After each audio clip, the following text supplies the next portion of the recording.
O estudioso Guilherme Miller observou que eventos preditos se cumpriram com precisão exata. Os 400 anos de permanência dos descendentes de Abraão, os 40 anos de peregrinação no deserto, os 70 anos de cativeiro e as 70 semanas destinadas ao povo de Israel.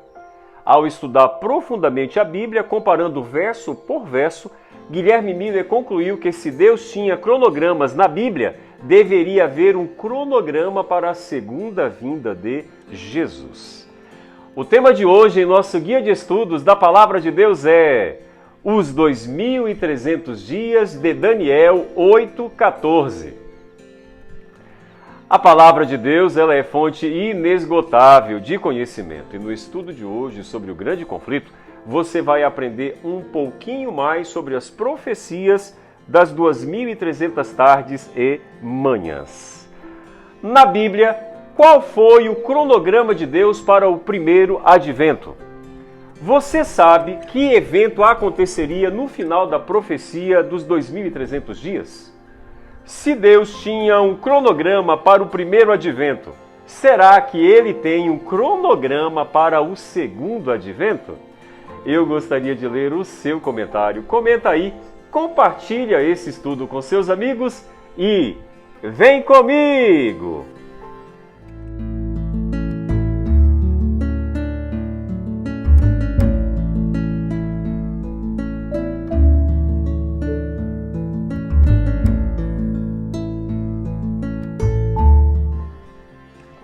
Vamos ler agora o texto que está escrito na Palavra de Deus.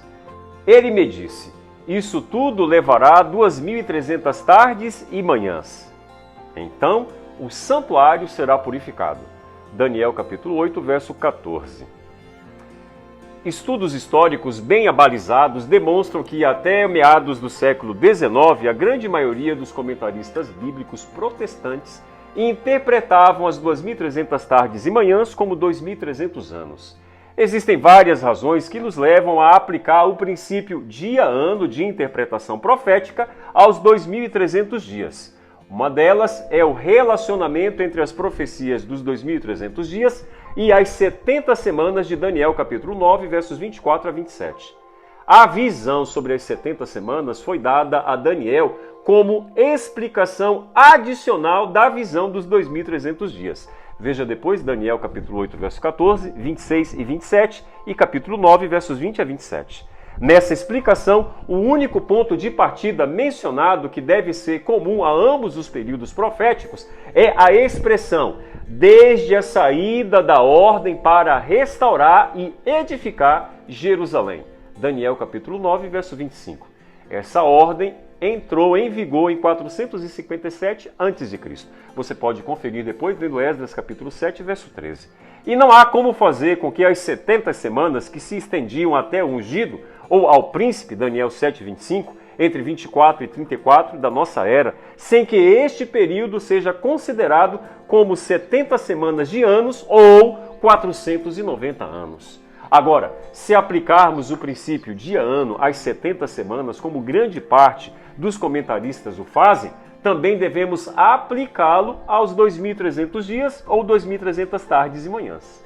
Outra razão é o próprio contexto histórico. A visão dos 2.300 dias foi dada no terceiro ano do reinado de Belsazar. Então, o cumprimento desta profecia deveria ocorrer segundo a própria visão, em dias ainda muito distantes, Daniel 8, verso 26, estendendo-se desde a saída da ordem para restaurar e para edificar Jerusalém, Daniel 9, 25, ou seja, de 457 a.C. até o tempo do fim, o último tempo de ira e o tempo determinado do fim, Daniel 8, 17 e 19. Se interpretarmos as 2.300 tardes e manhãs como 1.150 dias literais, 3 anos e meio, ou mesmo como 2.300 dias literais, 7 anos, esse período não chegaria ao fim do domínio persa e muito menos ao tempo do fim. Uma terceira razão é o princípio da simbolização em miniatura, assim denominado em 1843 por George Bush, professor de hebraico e literatura oriental de New York City University. De acordo com esse princípio, sempre que a entidade envolvida em uma profecia bíblica aparece simbolicamente miniaturizada, o tempo profético envolvido foi igualmente miniaturizado e deve ser interpretado como base no princípio dia-ano. Por exemplo, em Números 14, assim como os 12 espias simbolizavam as 12 tribos, os 40 dias representam 40 anos. Números 14, verso 34. De modo semelhante, em Daniel capítulo 8, assim também como um carneiro e o bode simbolizam 2 reinos, Medo-Pérsia e Grécia, os 2.300 dias ou tardes e manhãs representam 2.300 anos. Portanto, devemos interpretar os 2.300 dias como 2.300 anos que teve o seu cumprimento em 1844 com a purificação do santuário celestial. Tenha um dia incrível na presença de Deus.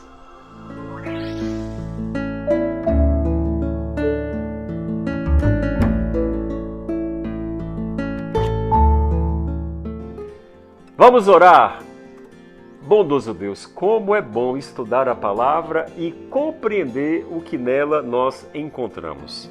As profecias de tempo, Senhor, às vezes nos causa perturbação e confusão.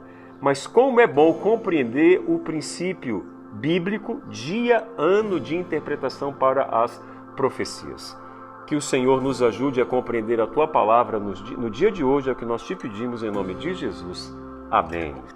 Fica com Deus, fique na paz. Maranata!